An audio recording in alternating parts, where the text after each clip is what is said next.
At a time when the Bank of Canada is placing preventative measures to ensure a mortgage crisis doesn't happen in Canada, our banks are not passing on the rate drop to the consumer.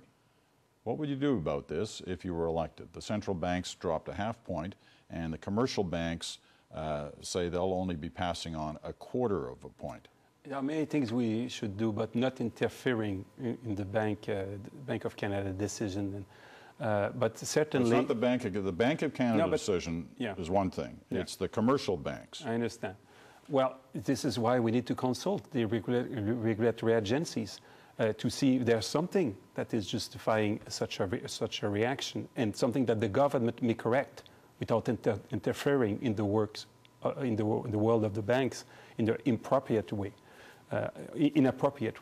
So this is what we would do. So you would look at it, you would investigate it, it'd be part of that process. It's part of the questions we'll ask right away, to be sure that in Canada, our regulatory agencies will give us the best recommendations. I'm very proud of the fact that we Liberals in the 90s resisted to the calls for deregulation of our bank system that would have put us in the same situation than in the United States. So I want to do the right things there. So I would assume that on the general question of the banking system, that you and Stephen Harper agree the system is strong. The system is better than the one in the United States because we had the liberal approach all these years. And we resisted to the calls to come with unwise deregulation. This being said, I'm not saying, like Mr. Harper, that nothing should be done. We need to check everything to see if there are some improvement that may be done facing the crisis of today. We will not leave Afghanistan until the job is done, is the slogan we used to hear from politicians. Now we're told we will leave even if the job is not complete. Will you please look Canadians in the eye, tell them what exactly our young men and women are doing there?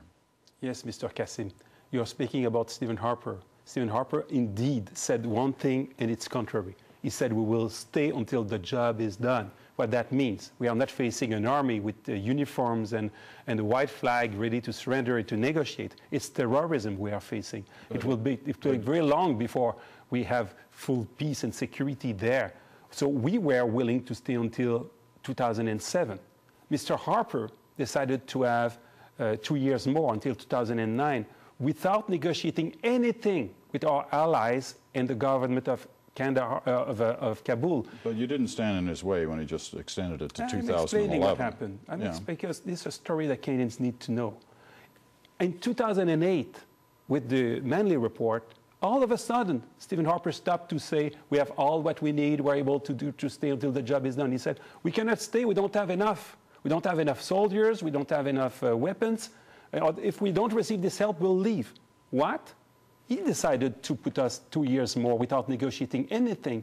And once our soldiers are risking their life courageously, and our civilians, by the way, he said all of a sudden, we need more help. He should have known that in 2007 when he decided to have the extension.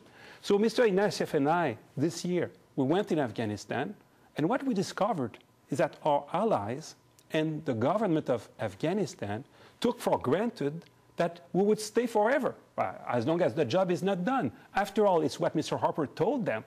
So he had the double speak. He said one thing, and it's contrary.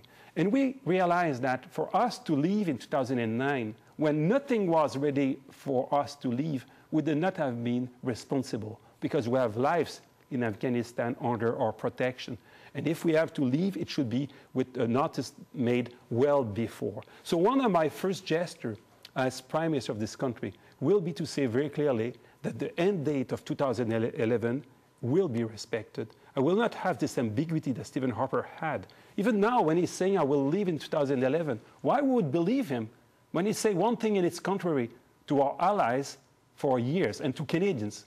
We cannot believe the man, but in my case, the world will know. Canada will do its best to help the people of Afghanistan until 2011, and after we'll accept other missions around the world. It may be in Darfur, we have some roles in Haiti and elsewhere in the world. I live here in the city of Vancouver. Mr. Dion, over the last 40 years, the Liberal Party has not been a keen supporter of the Canadian Armed Forces. In fact, in the 1990s, it was underfunded and undermanned. As a father of a young man in the Canadian Army Reserves, what is the Liberal position with respect to securing equipment for operations in Afghanistan, Arctic sovereignty, and our commitment to NORAD, NATO, and the UN? Well, there's a lot in that question. Why don't you pick the part that you want to address right away? Well, first, we need to have a responsible way to use our soldiers, our men and women in uniform, for which we have an immense respect. That's why, for instance, when it will be the time to buy equipments for them, I don't want one source process anymore. I want a competition to choose the best ones. It's why when we accept a mission, we need to be realistic and to see what we can do. Mr. Harper has not been realistic. He asked our soldiers to risk their life between 2007 and 2009 without negotiating first with our allies to see what help can we receive. And when Mr. Manley said we need 1,000 troops more, it was after the fact. This is unacceptable. The other thing, Peter, can we take care of our men and women in uniform when they come back? Their healthcare needs are huge.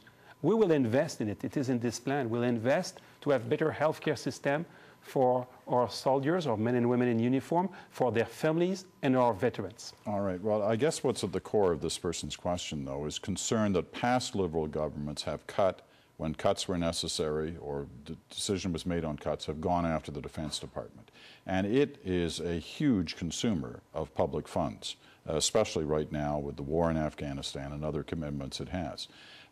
His concern is that when things get tough, and they're tough now, if the Liberals are in power and they've got to make cuts to keep your promise of not going into deficit, that's going to be one big target, the Defense Department. Can you sit here tonight and say the Defense Department will not be a target of cuts?